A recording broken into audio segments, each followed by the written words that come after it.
ایھا الذین آمنوا اطیعوا اللہ، بات مانو خدا کی۔ اس پر سوال آ گیا ذہن میں، اس کا جواب وَأَطِیعُوا الرَّسُولَ۔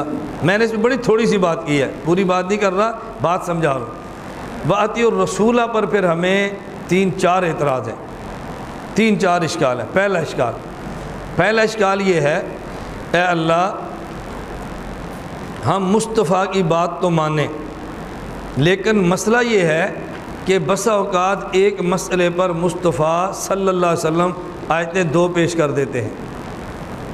ہم مصطفیٰ کی بات تو مانیں، لیکن مصطفیٰ صلی اللہ علیہ وسلم بسا اوقات ایک مسئلے پر 2 حدیثیں پیش کر دیتے ہیں۔ اب ہم کون سی آیت کو مان لیں، کون سی آیت کو چھوڑ دیں، کس حدیث پہ عمل کریں اور کس حدیث کو چھوڑ دیں؟ سوال معقول ہے نا؟ آپ نے تقلید کی تعلیم میں پڑھ لی ہے، چلے میں اس کی بجائے دوسری آیت پیش کر دیتا ہوں۔ قرآن کریم میں شراب کے متعلقہ ایک آیت نہیں بلکہ 3 آیتیں اتری ہیں، ایک آیت نہیں بلکہ 3 آیتیں۔ پہلی آیت کون سی ہے؟ پہلی آیت قرآن کریم میں یسألونک عن الخمر والمیسر قل فیہما اسم کبیر ومنافع للناس۔ یہ آپ سے پوچھتے ہیں شراب کا حکم کیا ہے، آپ فرما دیجئے اس میں نفع بھی ہے نقصان بھی ہے۔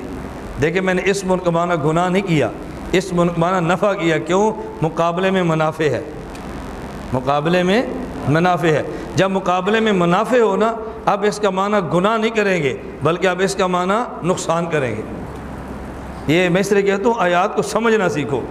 یسألونک ماذا یسألونک عن الخمر والمیسر قل فیہما اسم کبیر، آگے ومنافع للناس، اس میں لوگوں کا نقصان بھی ہے، لوگوں کا فائدہ بھی ہے، لیکن شراب کو حرام نہیں فرمایا۔ دوسری آیت اس کے بارے میں اتری، یا ایھا الذین آمنوا لا تقربوا الصلاۃ وانتم سکارا، اے ایمان والو جب شراب پی ہو اور نشے کی حالت میں ہو تو نماز نہ پڑھا کرو، جب نشہ اتر جائے تو نماز پھر پڑھا کرو۔ شراب کو حرام اب بھی نہیں فرمایا۔ اور تیسری آیت نازل ہوئی، یا ایھا الذین آمنوا انما الخمر والمیسر والانصاب والازلام رجس من عمل الشیطان فاجتنبوہ لعلکم تفلحون۔ یہ شیطانی کام ہے، اس سے تمہیں بچنا چاہیے۔ اب شراب حرام ہوگی۔ اب ہم اللہ تعالیٰ سے سوال کرتے ہیں، اللہ کوئی بندہ ہم سے پوچھے کہ شراب حلال ہے حرام، ہم کون سی آیت پیش کریں؟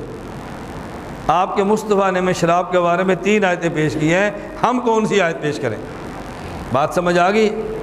اللہ نے فرمایا وَأُولِي الْأَمْرِ مِنْكُمْ، کیا فرمایا؟ یہ بات فقہا سے پوچھو، تمہیں وہ بتائیں گے کہ مصطفیٰ نے پہلے بات کون سی فرمائی ہے اور بعد میں کون سی فرمائی ہے۔ جو پہلے فرمائی ہے اسے صرف مان لینا، اور جو بعد میں فرمائی ہے اسے مان بھی لینا، اس پہ عمل بھی کر لینا۔ پہلی کو منسوخ کہہ دینا اور دوسری کو ناسخ کہہ دینا۔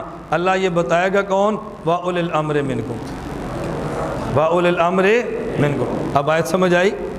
وَأُولِي الْأَمْرِ مِنْكُمْ کا معنی یہ ہے کہ خدا کی بات بھی مانو اور مصطفیٰ کی بات مانو اور فقہا کی۔ یہ بات سمجھو کہ مصطفیٰ کے ہوتے ہوئے فقہا کی ضرورت کیا ہے۔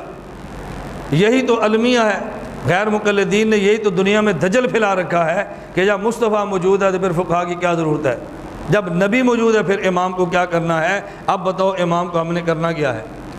دوسرا سوال